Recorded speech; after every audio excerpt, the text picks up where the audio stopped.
Que se passe-t-il si elle prend ce virage? Ça tourne ensemble? L'angle de chasse se réactive. Oui. L'angle de chasse s'enclenche et, à ce moment-là, le carrossage change aussi. Celui-ci a une surface de plaquettes assez importante. Ah, cela signifie que le volume qui peut saisir la surface du disque est lui-même important. La surface du disque devient plus grande. Il y a le pivot, et cette structure est fixée sur le côté, c'est-à-dire qu'au milieu, elle n'est reliée que par des boulons comme ça. C'est ça, exactement ceci. C'est ce système, alors. Cette partie supportera une forte charge. Mais voyez-vous, ce n'est pas cette structure-là, c'est une structure descendante qui traverse complètement l'intérieur. C'est ça. Et puis l'extrémité ici est aussi plus proche de ce point vertical descendant. Donc, il y a une légère différence dans ce type de conception.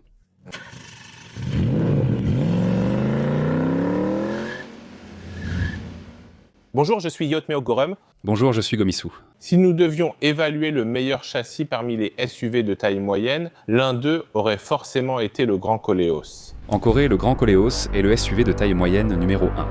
C'est vraiment le numéro 1 ? Oui. Ce qui m'intriguait vraiment, c'est cette nouvelle voiture. Quel est son modèle ? Maintenant, Filante. Filante ? Bien sûr, c'est génial. Je voulais vraiment voir le châssis du Filante. Sur la chaîne, beaucoup de gens demandaient déjà une analyse du châssis par le chef avant même la sortie de l'essai routier, alors s'il vous plaît, faites-la rapidement. Il y a eu beaucoup de demandes comme celle-ci. Aujourd'hui, le Filante, sur quels critères devons-nous l'examiner ? Tout d'abord, j'avais beaucoup d'attentes pour le Filante. C'est aussi un véhicule qui était sur ma liste de souhaits. Vous pensiez aussi à l'acheter, n'est-ce pas ? Mais maintenant, contrairement à ce que je pensais, Chef d'équipe, vous vouliez un grand SUV ? je pensais que vous alliez vouloir quelque chose d'encore plus grand. Car vous utilisez aussi la 3e rangée. Honnêtement, je n'en attendais pas beaucoup. La stratégie de monter en gamme, cette voiture vaut-elle vraiment 5 millions de won de plus que le Grand Koleos? Est-ce suffisant ? Ensuite, le châssis du Grand Koleos, qui est un SUV traditionnel. Nous lui avons donné une bonne évaluation. Et le marché ne ment pas non plus. C'est vrai. Au début, il a été énormément critiqué, oui, c'est exact. En gérant la chaîne, nous avons publié de nombreuses vidéos et ce véhicule a reçu les critiques les plus virulentes. C'était le Grand Koleos, mais il se vend bien car il est bon. Donc aujourd'hui, nous allons examiner en détail le châssis du Filante qui m'intriguait. Oui. Voyons rapidement l'extérieur. La qualité de fabrication reste essentielle. Récemment, un nouveau contenu est apparu. Qualité de fabrication. Si on parle de la qualité de fabrication, à ce niveau-là, c'est pratiquement au niveau de la marque à l'étoile. Oui. Ah! Vous voulez dire que c'est réglé au millimètre, c'est ça ? Quels sont les inconvénients de ces voitures? Les écarts d'assemblage sont énormes. Les écarts d'assemblage sont très prononcés, c'est ça. Vous voulez dire qu'ils sont encore plus visibles, c'est ça ? Oui, mais Renault a toujours excellé dans ce domaine. J'ai déjà évoqué le Grand Koleos. Renault le présente très peu d'écarts d'assemblage. Tout est bien ajusté. Même si la forme est très anguleuse et dramatique comme ça, les écarts d'assemblage restent vraiment bons. C'est un design incroyable, n'est-ce pas ? En vous écoutant, c'est vrai. Ce n'est même pas juste massif. Il n'y avait rien de tel parmi les voitures grand public. C'est vrai. Sur ce point, ils ont vraiment bien fait et ensuite, si vous regardez, les feux arrière sont tous en relief, en 3 dimensions. Même les écarts de finition sont bons. En plus, c'est un modèle des premières productions et pourtant c'est pas mal. Je vois. La qualité de fabrication, y compris les écarts visibles, est vraiment bonne. Et en fait, tu te souviens, on l'avait soulevé un peu il y a 2 ans en voyant cette voiture. Même pour les parties qui ne sont pas visibles, ils ont vraiment bien travaillé, c'est ce que j'avais dit. C'est vrai. Même en la regardant maintenant, elle est vraiment bien. Et aujourd'hui, c'est une voiture mate. C'est la première fois qu'on fait du mat, alors regardons de plus près. Avec le mat, il y a souvent des accumulations. Oh, la peinture, oui. On voit souvent cet effet d'accumulation, mais si vous regardez, même si c'est une peinture mate, la texture ressort très bien. Depuis l'époque de Samsung Motors, Renault a toujours eu de bonnes peintures. La qualité de la peinture est vraiment bonne. L'apparence, oh, pour un modèle basé sur le Grand Koleos, ils ont vraiment réussi à créer une voiture différente. C'est complètement différent. Oui, je pense aussi que la personne qui l'a fabriquée est vraiment impressionnante. C'est vraiment incroyable. Alors maintenant, je vais ouvrir le capot et jeter un œil à l'intérieur du compartiment moteur. En fait, cette voiture est la sœur du Grand Koleos. Honnêtement, il est difficile de trouver des pièces extérieures ou structurelles qui soient différentes. Mais comment trouvez-vous la finition ici? C'est bien. La finition est correcte, n'est-ce pas? Non. Je me suis demandé si c'était vraiment si bien fait. Celui-ci semble encore mieux fini. Bien... C'est fait, mais il ne faut pas s'en émerveiller. Parce que c'est cher. Donc, comme c'est cher, le chef de groupe regarde et dit « Eh, je vais trouver les 5 millions ». Il fait comme ça, c'est bien. Vu le prix, il faut aussi surveiller les finitions. Donc le moteur turbo 1,5 et le système hybride série parallèle sont combinés et aujourd'hui je l'ai essayé. C'est sûr que la sensation de connexion directe à basse et moyenne vitesse, et même au début de la haute vitesse, est plus serrée que celle des hybrides parallèles de Hyundai et Kia. C'est bien, vraiment bien. Comme mentionné dans leur publicité, ce système de servo-frein électronique, C'est celui qui est à l'intérieur, là, c'est ça. Oui, oui, oui. ce véhicule est un hybride avec un mode électrique, donc il n'a pas de servo-frein qui crée le vide. Donc c'est un servo-frein électronique qui mélange la pression hydraulique des freins et la régénération qui joue ce rôle. Déjà sur le Grand Koleos, cette partie était correcte, mais celui-ci freine encore mieux. La mise à niveau C'est certain? a bien été effectuée, d'après ce qu'on m'a dit. Après 2 ans de vente, c'est sûr. Le nombre d'unités, On en a vendu plus de 50 000, donc ils ont sûrement amélioré le produit grâce aux données. C'est ça? L'effort à la pédale, c'est difficile à régler sur une voiture hybride, parce qu'il faut mélanger l'hydraulique et la régénération, et puis le pourcentage de chaque change, n'est-ce pas? La pression sur la pédale doit rester constante en fonction de la valeur du duty, mais dans le cas des voitures coréennes, ce n'est pas vraiment satisfaisant. au contraire, ces aspects étaient plus fluides. Celui-ci est bien meilleur. Parce que En ce moment, je conduis un Palisade. je conduis un hybride, vous savez. C'est vrai. Les abonnés laissent maintenant des commentaires pendant que je travaille. Ah, monsieur Banjang, vous avez acheté la nouvelle génération d'hybrides. Je pense qu'il faut que je vous parle de ça. Vous avez acheté le Palisade 2,5 hybride de nouvelle génération. Vous l'utilisez déjà, donc c'est le même groupe hybride, non? Quelle différence voyez-vous? C'est vrai que le système hybride parallèle de mon Palisade de Hyundai, il est un peu idiot. Il y a une certaine sensation propre à l'hybride parallèle, une sorte de texture particulière à certains moments. Une sensation un peu décevante. Oui, pourquoi ça? J'ai envie d'avancer, mais quelque chose me retient. Aujourd'hui, avec la filante, rien de tout ça, c'était vraiment agréable. La sensation de direction directe. Oui, la sensation de direction directe. J'ai appuyé sur l'accélérateur pour que ça avance un peu plus vite, et même si c'est une question de quelques instants, c'est vrai, on se demande pourquoi on hésite comme ça, c'est ce que vous ressentez. C'est un turbo de 2500 cc, et il a même une puissance de 330 chevaux. Mais aujourd'hui, on a roulé en ville, et on a monté des côtes. Et franchement, la sensation d'accélération en ville, quand on accélère doucement, était bien meilleure avec celle-ci. Je dois le reconnaître. Donc la puissance, ça a été un peu améliorée, oui, d'environ 5 chevaux, mais en réalité, au lieu d'une vraie amélioration, ils ont probablement juste un peu modifié la cartographie. Donc il faut voir ça comme une légère augmentation, ce n'est pas au point que les propriétaires de l'ancien Grand Koleos devraient être déçus. Après avoir vu sous le capot, nous allons soulever la voiture pour regarder dessous. Pour rendre ces voitures plus haut de gamme, quelle serait selon vous la priorité? D'abord, il y a l'insonorisation et le confort de conduite, non? L'insonorisation et le confort de conduite doivent surpasser ceux des voitures similaires. Pour la filante, le châssis vise surtout ces 2 points. Les matériaux d'insonorisation sont différenciés. Ah, ici à l'avant, c'est du plastique, et là, c'est fait avec un matériau absorbant le son, oui. Et à l'intérieur aussi, l'absorption sonore a été renforcée, c'est ça. Ah, un peu plus. Donc maintenant, les matériaux d'insonorisation principaux qui sont ajoutés à la voiture, tout ça, doivent quand même justifier les 500 de plus. Trouvons les 500. Oui, maintenant c'est renforcé. Pour moi, c'est bien plus silencieux. Grand Koleos, il y a 2 ans, lors de notre revue, j'ai dit quelque chose d'assez effrayant, une remarque risquée. J'ai dit « c'est silencieux, même comparé au GV70 ». Cette personne l'a comparé à la Genesis. J'ai vraiment pris cher pour ça, c'est vrai. À l'époque, c'était vraiment surprenant. Oui, c'était aussi silencieux. Ah, À ce moment-là, avec le chef d'atelier, on est allé à Busan, on a démarré la voiture et on n'a même pas parcouru 5 km, même pas 500 mètres, peut-être 100 mètres. On a juste démarré et dès qu'on a tourné, on a fait « oh !» Tellement c'était impressionnant, n'est-ce pas? rien qu'en tournant le volant une seule fois à droite, on sent tout de suite que le système de direction assistée électronique de cette voiture est vraiment bon, n'est-ce pas? Et puis, après un long moment, on a soulevé la voiture et, comme on pouvait s'y attendre, avec la direction GF et un bon réglage, c'était vraiment bien, n'est-ce pas? C'est vrai. Quel était donc le défaut du Grand Koleos? La voiture est stable et très agréable à conduire. Cependant, les consommateurs locaux avaient encore du mal à accepter ce type de conduite ferme et stable. C'est vrai. Les jeunes l'appréciaient relativement, mais en général, quand on parle de confort de conduite, on privilégie d'abord la douceur. Nous aimons les choses moelleuses, comme un lit à eau. Alors, comment le Grand Koleos a-t-il résolu ces problèmes en passant à la filante? Cette fois, ils ont utilisé un amortisseur à fréquence variable. C'est un amortisseur à fréquence variable. Oui. Vous en avez sûrement déjà entendu parler, mais écoutez les explications du chef d'équipe. L'amortisseur à fréquence variable possède un circuit à l'intérieur du cylindre où la tige de l'amortisseur se déplace. Et en ajustant la largeur de ce circuit, on contrôle la vitesse de réaction de l'amortisseur.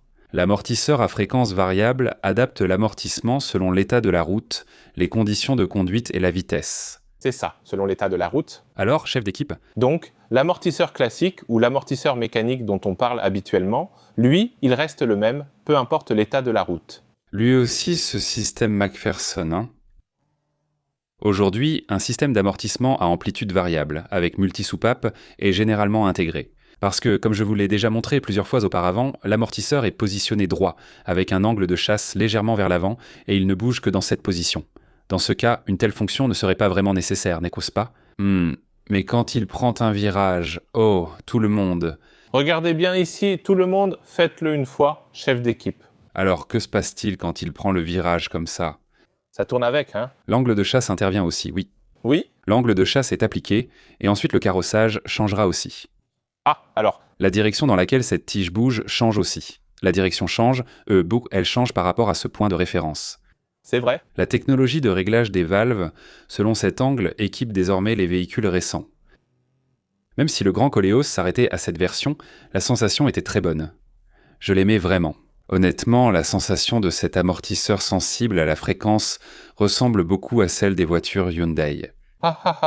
D'une certaine manière, peut-on interpréter cela comme si Renault avait aussi écouté les consommateurs coréens et avait changé pour une version plus douce ? Maintenant que je regarde ça, oui, il ne pouvait en être autrement. Parce que le fabricant est le même, Mando.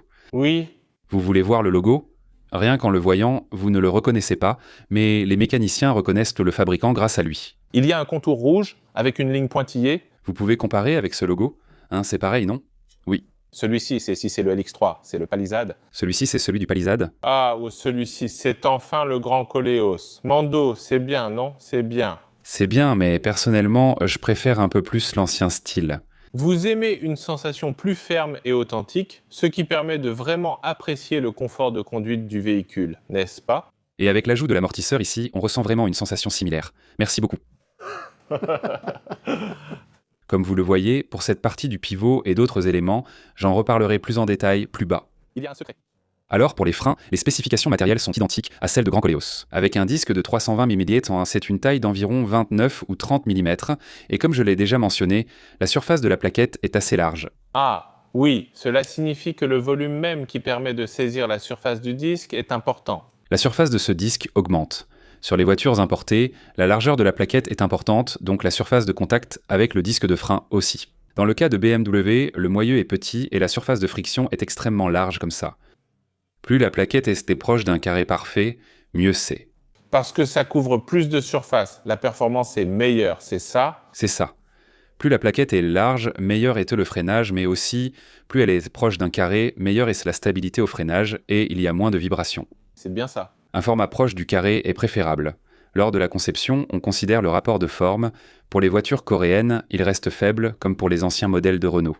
La surface est grande. Donc c'est un aspect qui continue clairement à s'améliorer. L'amélioration se poursuit, j'espère qu'ils maintiendront cette dynamique. J'espère qu'ils continueront à bien faire et qu'ils poursuivront ainsi à l'avenir. J'espère qu'à l'avenir, ils ne feront plus ce genre de blagues. Renault, passionné de conduite, passionné de course. Voyons maintenant les différences du train arrière. Pour l'arrière aussi, regardons d'abord les matériaux utilisés ici. Ah, cette fois-ci, à l'arrière, tout est entièrement recouvert de matériaux insonorisants. Oui, y a-t-il une raison à cela ? Si vous touchez ici à l'arrière, vous voyez à l'arrière, beaucoup de bruit de roulement des pneus qui frottent sur la route entrent ici. Même pour une petite voiture, il faudrait ajouter plus de matériaux d'insonorisation à l'arrière. En général, même les petites voitures qui économisent au maximum sur les pièces mettent un cache de passage de roue à l'arrière, mais sur la filante, il y a un cache de passage de roue avec un matériau absorbant le bruit. Oui, c'est ça. À l'arrière, même s'il s'agit d'un système hybride, c'est une traction avant. Et pour les disques de frein, ils font simplement 300 mm et c'est un type simple. Il ne s'agit pas d'un double disque, mais d'un disque simple à une seule plaque. En regardant ici, l'amortisseur arrière est aussi un élément déjà souvent vu ailleurs. Oui, donc à l'arrière, bien sûr, pour la classe 2, ils ont utilisé de l'aluminium pour le support. Si vous regardez, c'est un support en aluminium. Et ici aussi, vous pouvez voir qu'il y a un logo single quelque part. Ah, en rouge, oui, donc c'est la suspension Mando qui a été installée. Il n'y a pas vraiment plusieurs types de Mando, c'est vraiment limité à quelques modèles. Il existe plusieurs options. Mando ne fournit pas seulement des amortisseurs à Hyundai, ceux de la Genesis proviennent aussi de Mando. Eux aussi, ils ont des grades, du niveau 1 au niveau 5. Le constructeur achète ce qu'il veut, donc ce serait bien s'il choisissait toujours le niveau 5, le meilleur. D'après ce que j'ai entendu, ils ont vraiment fait très attention, c'est ce qu'ils disaient. Faisons comme ça et regardons en dessous. D'accord. Alors, analysons en profondeur le châssis du Filante maintenant. Mais ce qui est surprenant, c'est qu'on peut voir un plancher complètement plat, qu'on ne voyait auparavant que sur des voitures haut de gamme. Oui, si vous regardez en dessous, la technologie de conception est excellente. On en a aussi parlé pour le Grand Koleos, c'est impressionnant. Avant, j'ai expliqué cela et j'ai même montré un véhicule Audi. C'est vrai. En regardant bien, c'est bien fait de base. Donc je pense que n'importe qui, même sans être expert, peut le voir tout de suite, n'est-ce pas? Ils l'ont aussi fait de façon très plate, mais là, on a retiré le cache juste pour vous montrer. On regarde le couvercle un instant? Oui. Le cache est fixé au centre et nous ne l'avons pas retiré ici. Ici, c'est le cache inférieur avant, c'est bien le cache inférieur avant. Et ici, à partir du réservoir de carburant à l'arrière jusqu'à la fin et le début de la partie inférieure arrière, il y a un cache avant installé. C'est bien ici, entre ces deux roues, derrière le réservoir, qu'on a démonté la partie. C'est fermé d'ici jusqu'ici, n'est-ce pas? C'est fermé et l'arrière ici correspond à ce que vous voyez maintenant. Qu'en pensez-vous? C'est vraiment bien, parce que parmi les voitures électriques ou les modèles Hyundai et Kia, seuls les véhicules électriques sont ainsi carénés. C'est vrai. Oui, il y a un cache avant, mais chez Hyundai et Kia, ce n'est pas à ce niveau-là. Le carénage intégral n'atteint pas ce niveau. Le réservoir de carburant est exposé sur tous les modèles économiques. La gamme Genesis est la seule à posséder un déflecteur aérodynamique sous la partie inférieure, là où se produisent résistance au roulement et turbulence du vent. Oui, j'aimerais vraiment féliciter pour ce genre de détails. Ah, donc même avec un soubassement entièrement couvert sur les voitures coréennes, il y a un cache jusqu'au berceau avant et au milieu, mais une différence subsiste à l'arrière. Sur les voitures coréennes, il n'y a pas de protection entre ces deux points. C'est seulement sur la Genesis qu'on en trouve, c'est bien ce que vous voulez dire. Waouh, mais la taille du déflecteur d'air est énorme, c'est juste fou, vraiment fou. C'est ça, ici le cache bloque comme ça pour que la résistance de l'air puisse s'écouler en douceur. Voulez-vous toucher ce déflecteur d'air? Vous verrez à quel point il est bien fait. Voilà pourquoi, il y a 2 ans, en voyant le châssis de la Grand Koleos, nous avons été impressionnés. À ce niveau-là, on ne voyait ça que sur des modèles premium, sinon on n'y avait même pas accès. On a aussi reçu beaucoup de critiques, c'est vrai. C'était bien, mais on a aussi essuyé mal critique. On a aussi reçu beaucoup de compliments. Alors, Donc si vous regardez, celui-ci aussi a un berceau. oui, Il y a un berceau et celui-ci ressemble un peu à la version allongée du berceau de Hyundai. Ah, par ici. oui, Donc, le berceau en H en fait partie. le berceau en H et la plateforme de 3e génération sont très similaires. C'est vrai. Oui, l'avant est légèrement ouvert. Ensuite, ils ont assemblé le cadre à l'avant avec des boulons et ils ont conçu le tout de manière à ce que le panneau de support du radiateur soit soutenu par-dessus. La structure est très solide, comme on peut l'attendre d'une voiture moderne.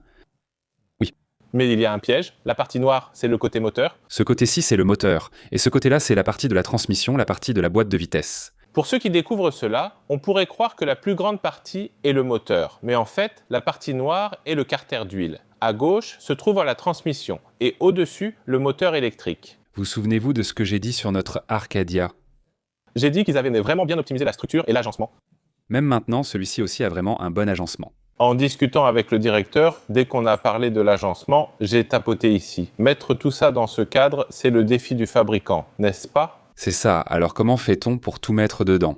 Pour améliorer l'agencement, on modifie la conception et on miniaturise les pièces tout en maintenant la performance et en réduisant la taille et le poids.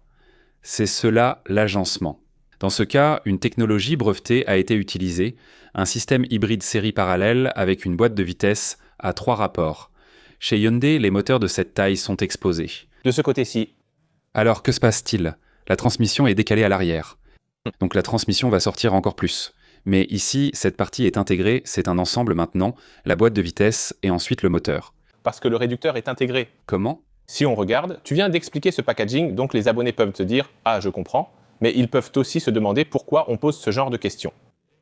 Y a-t-il une raison? Même le Palisade acheté par le chef est un grand modèle. Oui.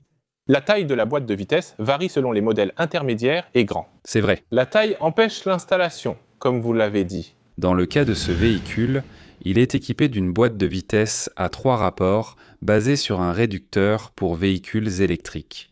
Donc c'est vraiment très fluide, vraiment. Si je devais comparer, ça donne une sensation similaire à celle d'une boîte de vitesse à 8 rapports ou plus. Simplement. Au début, il y avait beaucoup de discussions à ce sujet, mais après l'avoir essayé, la boîte de vitesse à 3 rapports, Quand on le conduit, on se demande même si c'est une CVT tellement c'est fluide, vraiment très fluide.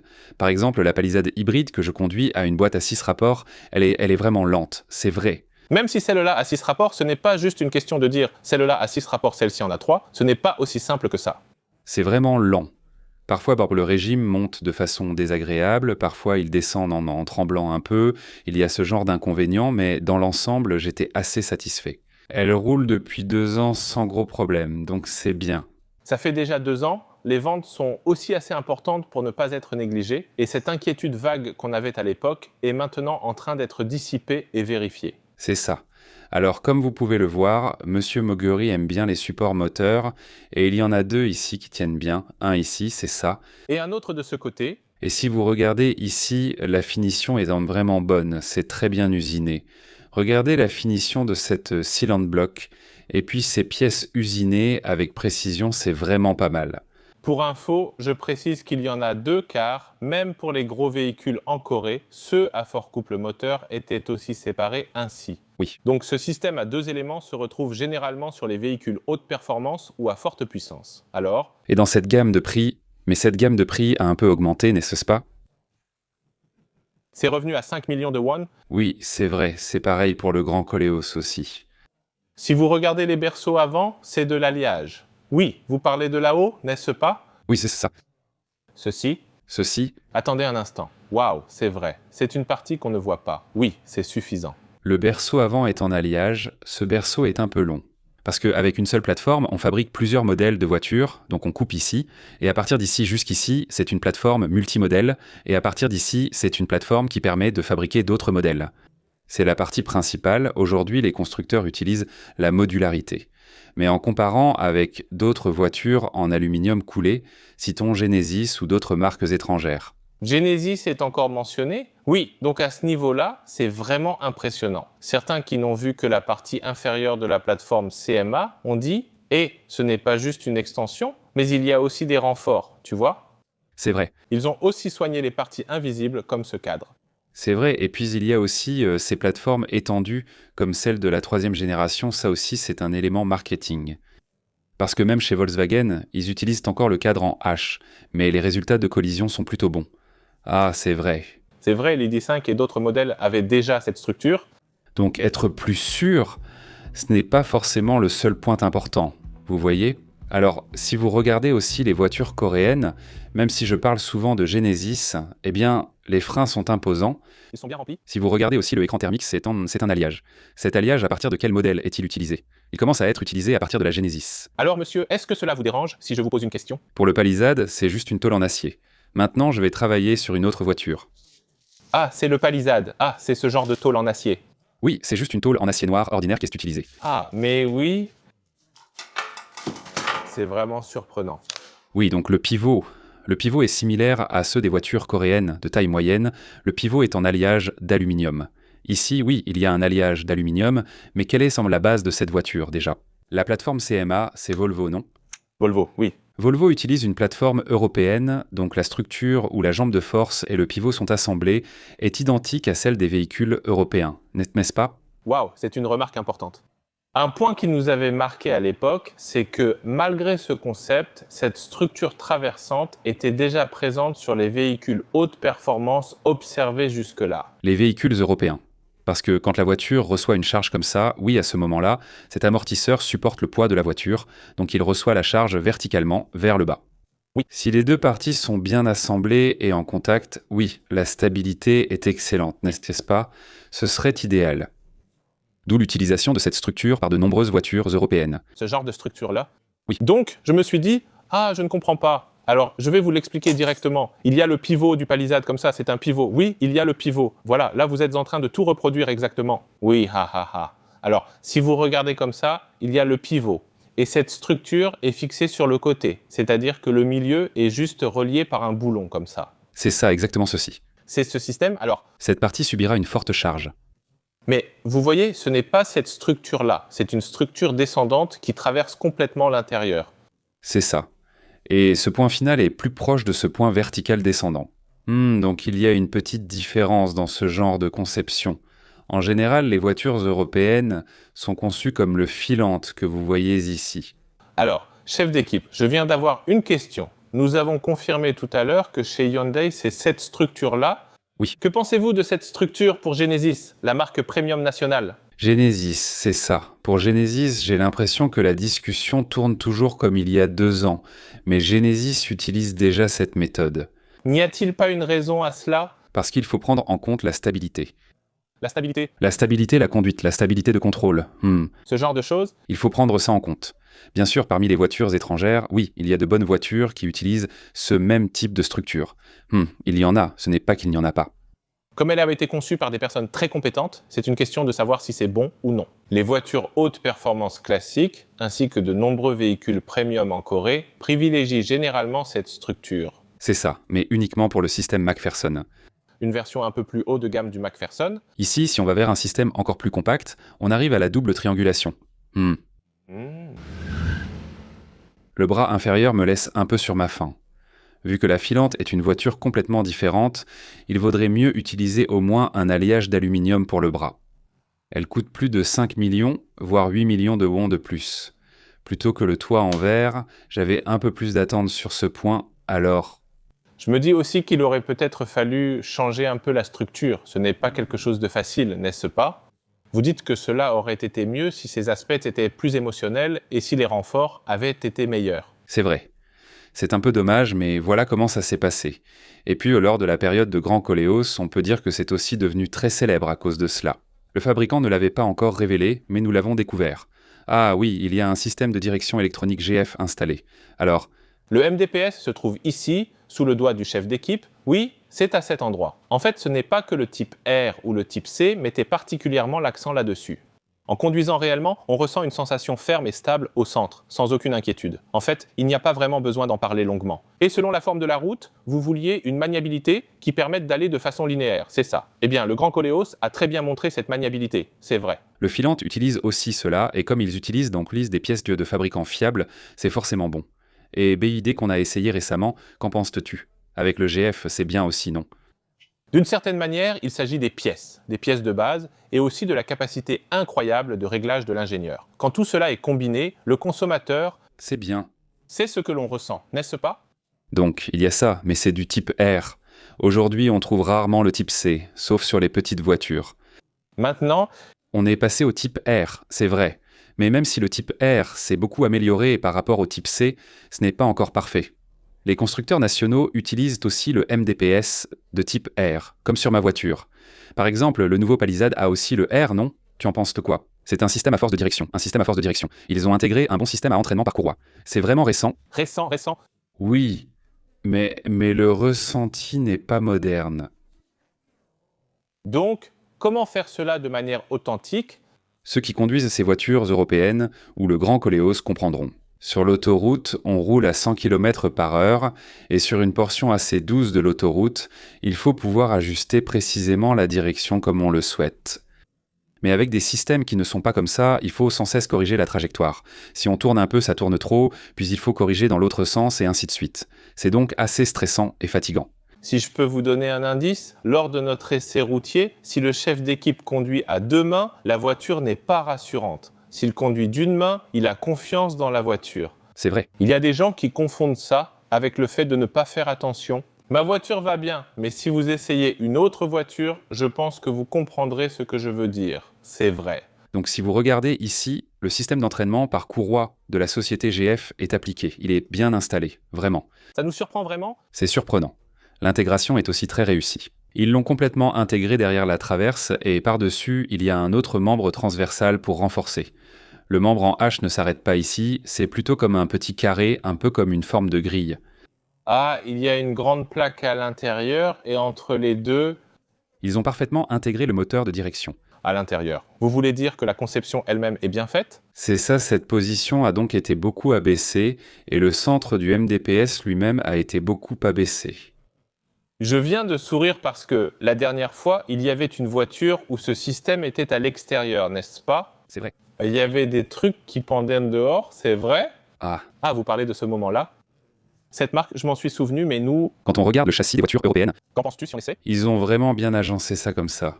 Néanmoins, c'est assez plat et il n'y a pas longtemps, nous... Même quand on était avec l'Arcadia, comment c'était? Cette grande voiture avait le moteur de direction parfaitement bien positionné en dessous, de façon très précise. C'est incroyable. C'est vraiment une grande voiture, mais ils ont réussi à tout intégrer parfaitement à l'intérieur. C'est ça, la technologie de packaging. Et puis, le berceau, l'endroit où le boulon du berceau se termine, c'est ici, là-bas aussi. Oui, il y en a 2 autres ici. Il y en a aussi deux à l'arrière, comme ici. Il y en a 2 autres de chaque côté. Des deux côtés, là où le chef pose la main, oui. Ça en tient 4, n'est-ce pas? Et pourquoi en avoir mis 4 comme ça? Parce que ce boulon, le boulon du berceau, pour vous expliquer simplement, le boulon du berceau, et c'est comme ça, il est vraiment gros. Il est aussi gros que ça? Donc maintenant, ça rentre, n'est-ce pas? Une fois que c'est rentré, le filetage commence à partir d'ici, donc ça tient ici, et cet espace est vide. Ah, En dessous, ici. oui, quand la voiture subit une force latérale, le boulon se plie ainsi. Côté. Comment empêcher ce boulon de bouger? On l'a renforcé avec 2 pièces. C'est pour ça qu'on a fixé ici, c'est ça. Si le boulon est inséré ainsi et que le cadre est fixé avec 2 pièces, la charge latérale sera partagée avec le cadre d'extension, allégeant le boulon. Waouh, c'est vraiment de la technologie, non? Donc quand j'appelle les clients aujourd'hui, je leur dis de ne pas installer ce genre d'insert. Les voitures récentes se les sont déjà équipées de ça, oui. Avant, quand c'était lâche, c'est ça. Avant, il n'y avait pas ce renfort et c'était lâche. Maintenant, je dis aux clients d'éviter ce tuning. Même si je leur explique que le châssis ne bouge pas, ils ne comprennent pas toujours et installent quand même ces trucs. Voilà, c'est ainsi.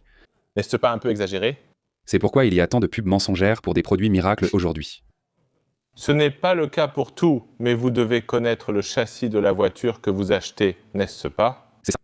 Par exemple, si vous faites ça avec la voiture que vous voyez maintenant, filante, vous allez vraiment avoir des ennuis. C'est vrai, ce n'est pas nécessaire, ce n'est vraiment pas nécessaire.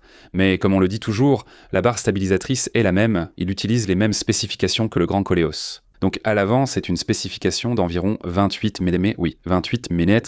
Si je continue à en parler, je vais encore devoir critiquer les voitures coréennes, mais sur ma palisade, c'est 24 micromètres, mais... D'accord, je comprends qu'il y a une différence de 4 mm entre 28 mm et 2,4 mm. Quel est le rôle de la barre stabilisatrice? Alors, le stabilisateur, Il se trouve entre les roues. c'est un ressort reliant les roues et la suspension au centre. C'est une grande barre qui les relie. Oui, c'est ce ressort, mais quand le châssis roule, la route n'est pas droite comme un chemin de fer, n'est-ce pas? Un côté peut vaciller, n'est-ce pas? La suspension continue de se tordre. Pendant que vous roulez, n'est-ce pas? Elle continue de se tordre, mais pour se tordre, que doit-il se passer? Elle doit revenir à sa position initiale, n'est-ce pas? Elle doit revenir, bien sûr. C'est le stabilisateur qui génère la force de retour. Alors, il joue exactement le rôle d'une bascule entre les deux roues, n'est-ce pas? Donc, selon l'épaisseur de la bascule, selon le matériau de la bascule, il y a des différences, n'est-ce pas? C'est ça, cette force de rappel est rapide. Donc, quand on essaye de bonnes voitures, qu'est-ce qu'on remarque? Même sans contrôle électronique ou suspension sophistiquée, la voiture garde bien l'équilibre. Je comprends. Donc, 24M et 28M, c'est déjà une vraie différence, non? Et plus c'est épais, plus la force de rappel augmente. C'est bien ça. Mais ce n'est pas parce que c'est plus épais que c'est toujours mieux. Il faut que ce soit adapté à la catégorie et au poids de la voiture, mais là c'est bien renforcé et bien installé. Donc, quand on parle du confort de conduite, il y a 3 éléments. Le ressort, l'amortisseur et la barre stabilisatrice. C'est l'harmonie entre ces éléments qui compte, n'est-ce pas? En général, ce n'est pas que la barre stabilisatrice doit être plus épaisse, mais c'est important de voir comment l'amortisseur et le ressort sont réglés en harmonie avec elle. C'est ça qui est important, n'est-ce pas? Donc, en ce qui concerne la force de rappel, même lorsque la voiture essaie de se tordre à partir de la position normale, si la barre est plus solide, elle maintiendra mieux la stabilité pendant la torsion. La rigidité en torsion de la suspension créée par le ressort et l'amortisseur est assurée par la barre stabilisatrice. Tu te rappelles l'Aston Martin qu'on a conduite? Elle avait une barre stabilisatrice variable, non? C'était incroyable. Comment sont ces voitures? À basse vitesse, la barre stabilisatrice se relâche et la rigidité diminue. À grande vitesse, elle se resserre et la rigidité augmente. Ce système est utilisé. Donc, d'une certaine manière, quand on ressent des secousses, ou dans des situations comme les nids de poules, cela peut être une situation très extrême. Dans votre environnement habituel, la barre stabilisatrice sous la voiture permet de récupérer rapidement quand celle-ci prend du roulis en diagonale. C'est vrai. Sway bar. Barre anti-roulis. Barre anti-roulis, les anciens l'appellent aussi barre stabilisatrice, c'est le même nom, c'est exact. Donc c'est comme ça que c'est fait. Alors, Il y a des couvercles des deux côtés, mais comme je l'ai déjà mentionné lors de la présentation du Grand Coléos, la conception de la batterie est vraiment excellente. La technologie ayant permis de concevoir l'emplacement central, n'est-ce pas? Comme c'est un groupe motopropulseur hybride, ils ont renoncé aux 4 roues motrices pour tout loger ici. Mais il est regrettable que la version 4 roues motrices n'ait pas de système hybride. Ça peut être un inconvénient? Oui, c'est un petit inconvénient, mais l'emplacement est très bien choisi. Habituellement, c'était au centre, sous le plancher ou derrière les sièges. C'est vrai. Il y a aussi le écran thermique apprécié par notre client Yeonmot. Puisqu'on a fini avec l'écran thermique, ce n'est pas qu'une question de matière, pensez aussi à son épaisseur. C'est vrai. À quel point c'est bien ajusté. Il faut vraiment le fabriquer comme ça pour que ça tienne. Il faut vraiment le faire comme ça, vraiment. Ils ont vraiment bien fait ça? Oui, et si vous regardez aussi la ligne d'échappement, ils l'ont faite en forme de rectangle comme ça pour qu'elle reste le plus horizontale possible. Ah, c'est vrai, ce n'est pas rond. C'est un rectangle. Même le cintrage du tuyau ici est rectangulaire comme vous pouvez le voir. Ah, c'est fait. Oui, ils ont fait le cintrage en rectangle comme ça pour ne pas trop réduire la garde au sol. C'est vrai, n'est-ce pas? Maintenant qu'on est ici, À partir d'ici, comme il reste de l'espace, ils utilisent un tube cylindrique, c'est vrai. jusqu'à l'arrière, le design semblait être aplati comme ça, mais ici, comme il y a de l'espace, ça devient circulaire, n'est-ce pas? C'est ça. Et si vous regardez ici, depuis le collecteur d'échappement, il n'y a aucun espace vide sur les écrans thermiques. Les parties où il y a une chaleur intense doivent être isolées de la chaleur. C'est pour ça qu'elles sont complètement enveloppées. C'est ça, ça sort comme ça. Et même sur le Grand Coléos, c'était pareil. Voulez-vous regarder à l'arrière? Ça passe comme ça, puis ça va vers l'arrière. Est-ce qu'on voit le châssis de la voiture au centre à l'arrière? Oh, ici c'est entièrement fermé. D'habitude, cet espace semble très vide, non? Ça paraît vraiment très vide, mais si vous regardez, ici aussi, ils ont arrondi les bords. Ils ont vraiment bien fait ça. Ils ont bien fait ça. Ce n'est pas un élément qui influence vraiment les performances du véhicule, mais on peut tout de même ressentir cet inconfort. Par exemple, en été où généralement, le sol est un peu chaud car la chaleur monte. Donc pour ce genre de détails, ils ont vraiment bien fait les choses.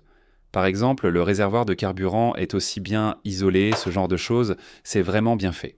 Je pense que c'est vraiment difficile de voir ce niveau de qualité dans une voiture grand public. Oui, Je pense qu'à ce niveau-là, nous devrions aussi en faire autant. notre pays, Les voitures aussi, donc. je l'ai vu il y a 2 ans, Nous. on ne peut qu'être surpris. Et même après 2 ans, on en parle encore. Parce que nous sommes restés les mêmes. Si on avait changé, on dirait, à l'époque, c'était comme ça. Mais comme on est resté pareil, on regarde toujours le châssis et on est encore surpris. Voyons maintenant le train arrière. À l'arrière, la structure inférieure est surtout en forme de grille. C'est un système multibras, mais pas un multibras complet, n'est-ce pas? Non, ce n'est pas un vrai multibras. Le bras tiré, qui sert de référence pour le porte-moyeu, est relié au châssis. C'est une structure multibras classique. À l'avant, ça maintient ici et de cette façon, ça tient la roue arrière. C'est ça. Ici, c'est le centre, et autour de ce centre, le porte-moyeu arrière s'articule autour de ce point. Oui, donc il bouge en prenant ce point comme référence. Mais si vous regardez, vous devinez ce que je veux dire, n'est-ce pas? Oh, ici, dans ce grand cadre carré, il y a cette grande plaque. Sur le châssis, À l'intérieur, une structure maintient le châssis, ainsi qu'une fixation par boulon pour cette grande plaque. il y en a même 4. 4 sont actuellement installés de façon stable. Regardez l'épaisseur de cet acier sur ce cadre. Si on en ajoute une couche pour renforcer le cadre et qu'on fixe ça sur le support, imaginez à quel point ça va être solide. C'est vrai, on peut dire qu'on a ajouté de la rigidité à la rigidité. C'est ça. Avant, on fixait simplement les éléments sur le châssis. Si on fixe simplement sur le châssis, qu'est-ce qui se passe? Forcément, la rigidité sera un peu plus faible, c'est ça. Si on ne met pas cette pièce et qu'on fixe directement sur le châssis, il n'y a pas de plaque de renfort, on fixe juste cette partie directement sur le châssis, n'est-ce pas? Avec seulement 2 points. Que se passe-t-il à l'arrière? L'arrière devient instable, non? Ce n'est pas toujours instable, mais quand vous roulez à grande vitesse ou que vous subissez une forte force, n'est-ce pas? Ça commence à vaciller. C'est vrai. C'est là que la différence devient évidente. C'est cela qui donne la sensation de conduite. Oui, et regardez ce bras inférieur. Comment décrire ce bras inférieur? Sa taille, ma main, celle de Ban Jang-nim, est grande. Comme vous pouvez le voir, même avec des gants taille large, c'est serré pour moi. C'est bien plus gros qu'une pastèque, c'est vraiment énorme. Oui, donc le cache recouvre tout le bras inférieur et vous voyez cet espace vide ici. Oui, c'est pour empêcher l'air de tourbillonner ici, pour que l'air s'écoule de façon fluide. Ils ont bien conçu ce diffuseur. Ce diffuseur. Sur nos voitures nationales, à partir de quand est-ce qu'on a ça dans nos voitures nationales? Les compacts ont toujours de petits diffuseurs. Ce n'est même pas sur les modèles compacts. Il faut aller jusqu'à la Genesis pour en avoir. On le fait car on a besoin de cette taille, sinon à quoi bon si ce n'est pas visible? C'est bien fait. Alors, la barre stabilisatrice arrière est identique à celle du Grand Koleos, mais ce qu'il faut noter, c'est qu'ils n'ont pas réduit le coût du stabilisateur, parce que le point de fixation du stabilisateur commence à partir du pivot. Ah, À l'extérieur, il y a le pivot, et devant, la partie argentée. En dessous, c'est une plaque de disque. Est attachée au pivot. Ils ont relié un pivot à l'autre. Depuis le pivot, ils ont aussi relié l'autre côté jusqu'au pivot, en l'étendant ainsi jusqu'au pivot. Oui, à quoi ça sert si c'est si long? Ça joue un peu le rôle de levier des deux côtés. Comme le levier s'allonge, on peut contrôler un peu mieux. Même les voitures coréennes récentes, jusqu'au Max Cruise, utilisaient une longue barre reliant les deux pivots. D'un bout à l'autre, oui. Elles sont désormais toutes courtes. Pourquoi les faites-vous courtes? Vous tenez quelque chose, on dirait. On les fait aussi courtes aujourd'hui. Celle-ci est pour une grosse voiture. Mais non, c'est vraiment trop court. Oui, mais c'est la plus grande des voitures nationales. C'est pour la palissade, non? Alors, ici, on peut se demander, il y a une différence de coût entre prendre large ou prendre étroit. Il y a plusieurs raisons. Mais quelle est la différence principale? La plus grande, c'est le coût. Le coût. Et y a-t-il des avantages à prendre plus large? Quels sont les avantages à prendre plus large? Alors, c'est un ressort à lame de type bascule, n'est-ce pas? Oui, il travaille réellement à l'extrémité ici. Oui. Donc plus ça bouge ici, plus ça se tord. Mais si on le tient au milieu, cette largeur est un peu réduite. C'est ça, comme quand on est assis devant sur une bascule, n'est-ce pas? Le mouvement est en cours, le contrôle diffère légèrement. Genesis adopte une approche plus large, ce qui est amusant. Genesis devait sûrement savoir quelque chose. Donc ils ne font rien à la légère, voilà pourquoi ils ne font rien à la légère. Bon, maintenant, le reste est identique à la méthode habituelle. Oui. J'avais déjà parlé de la taille de la partie arrière du berceau lors de la vidéo sur Grand Koleos, mais elle est vraiment solide. Oui, elle est vraiment solide, mais il y a aussi ce genre de renfort soudé, ces plaques de renfort ajoutées. N'est-ce pas? Ça aussi, Ça aussi, c'est pareil. Ici aussi, ils ont renforcé la zone qui reçoit la force. Waouh, c'est vrai, lui aussi est un cadre. Avec celui-ci, ils forment ensemble un seul cadre rectangulaire. L'arrière ici est assez solide. Donc, comme on l'a dit, pour le Grand Koleos, l'arrière est un peu plus rigide, n'est-ce pas? Mais c'est pareil pour Filante. Comme il a une structure solide, on a l'impression que c'est assez rigide. Si on parle du confort de conduite, ça donne une sensation plus ferme que douce. C'est comme ça que ça se ressent. On a cette impression de solidité, oui, une sensation de fermeté. En fait, c'est ce qu'il faut pour une voiture. Si c'est un peu ferme comme ça, même sur de longs trajets, on se fatigue moins. Et puis, en termes de stabilité et de sécurité, c'est ce qu'il faut. C'est bien meilleur, donc à ce niveau-là, c'est vraiment très bien. Chef d'équipe, oui. Waouh, après 2 ans, après le Grand Koleos, on voit aussi le Filante. De base, ils ont déjà un bon châssis et maintenant, ils ont même fait la Filante avec ça. Les performances de conduite semblent aussi bien évaluées. C'est vrai, je pense qu'il n'y a personne qui dirait que les performances de conduite de cette voiture sont mauvaises. Alors, il y a une chose qui me préoccupe un peu. Avec l'ajout du Filante, il y a maintenant 3 versions qui sont sorties. Fondamentalement, il y a la version essence de base que l'on peut choisir, puis le deuxième, le SUV authentique Grand Koleos, et enfin, le tout nouveau SUV haut de gamme, le Filante. Sur quels critères devriez-vous faire votre choix? Je pense que cela va vraiment être un dilemme. Eh bien, tout d'abord, après avoir vu ce Filante, je pense que le Grand Koleos est encore meilleur en termes de rapport qualité-prix. Parce qu'il garde presque la même structure. Avant lui, on disait déjà qu'il avait un excellent rapport qualité-prix, mais on peut dire que celui-ci est presque la version calligraphie du Grand Koleos. Calligraphie. C'est vrai, c'est la version haut de gamme. Mais en voyant ça, le Grand Koleos est encore plus attirant. Alors, le Grand Koleos est d'abord le roi du rapport qualité-prix. Ensuite, il y a 2 versions du Grand Koleos. Essence, 4 roues motrices, 2 roues motrices et aussi l'hybride. C'est vraiment difficile de choisir. Il vaut mieux éviter de choisir la version essence à 2 roues motrices, sauf si vous n'avez vraiment pas le choix. Parlez-nous du rapport qualité-prix, s'il vous plaît. Parce que le Grand Koleos lui-même a un bon rapport qualité-prix, son prix est similaire à celui du Sportage. Ah, le Sportage. Et si vous ajoutez la transmission intégrale, alors vous obtenez une boîte de vitesse haut de gamme. L'Aisin à 8 rapports, elle est incluse. Visez la boîte Aisin à 8 rapports. Alors, choisir la version essence à transmission intégrale équipée de l'Aisin 8 rapports, qui est le roi du rapport qualité-prix, c'est vraiment le meilleur choix. J'ai conseillé à de nombreuses personnes voulant une essence de choisir la version 4 roues motrices avec boîte Aisin 8 rapports. Sont-ils satisfaits? Eh bien, Ensuite, du point de vue de l'hybride, il faut forcément comparer avec les voitures concurrentes et c'est plus fluide. En fait, il y a au moins une génération d'écart, voire plus. Maintenant, une génération, vous dites? J'ai un Santa Fe, vous savez. pourquoi le dire aussi franchement? Ah, vraiment? Eh bien, comme j'ai acheté la voiture avec mon propre argent, je peux bien dire si elle n'est pas bien, non? C'est une Santa Fe hybride à propulsion inversée. C'est vrai aussi. Vous avez récemment acheté la nouvelle génération, n'est-ce pas? Eh bien, vous conduisez un Palisade hybride, un Santa Fe, n'est-ce pas? En fait, ceux qui ressentent vraiment la différence en conduisant une hybride, la raison pour laquelle ils achètent une hybride, c'est que sur l'autoroute, même une essence a une bonne consommation. Mais en ville, que se passe-t-il si vous suivez une voiture hybride? Vous le savez, chers abonnés, c'est vraiment lent. Avec les hybrides coréennes, mais celle-ci roule comme une électrique. Sa réactivité à l'accélération et à la décélération était bien meilleure. La sensation est aussi bien meilleure. Oui. Et enfin, le dernier filante. Pour Finlande, je ne sais pas. Aujourd'hui, toute la famille est allée manger avec cette voiture. Mais même là, les avis étaient pas partagés, c'est différent. Même l'expert automobile trouve ça différent. Oui, C'est vrai. c'est à vous de choisir, mais je pense acheter la filante. Et puis, le directeur préfère le SUV traditionnel, non? Et surtout, il a aussi accordé beaucoup d'importance à l'espace de la deuxième rangée et à celui du coffre. Et puis, en termes de rapport qualité-prix, essayez les deux voitures, regardez l'intérieur, faites un essai routier, et ensuite choisissez celle qui correspond le mieux à votre situation pour un bon rapport qualité-prix. N'est-ce pas? Connaissez bien les points évoqués par monsieur le chef d'équipe, puis testez les deux véhicules pour vérifier « est-ce ma voiture ?» Si vous dépensez ainsi, vous ne le regretterez pas. Et il faut absolument essayer la Santa Fe, la Sorento et la Palisade hybride, non? Il faut vraiment les essayer. Monsieur Majang, aujourd'hui encore, la nouvelle filante de Renault est le lancement, après longtemps, d'un nouveau SUV phare sur le marché coréen. Mais malgré tout, je tiens à applaudir le fait qu'ils ne s'arrêtent pas à un seul endroit, qu'ils continuent à créer de nouvelles choses et à améliorer la qualité de leurs produits. C'est vrai, en termes de qualité de produit, Renault et Chevrolet n'arrivaient pas à suivre Hyundai et Kia auparavant, Ils n'arrivaient vraiment pas à les suivre. mais maintenant, à partir du Grand Koleos, ils proposent une qualité de produit qui surpasse largement la concurrence. Un modèle supplémentaire est disponible.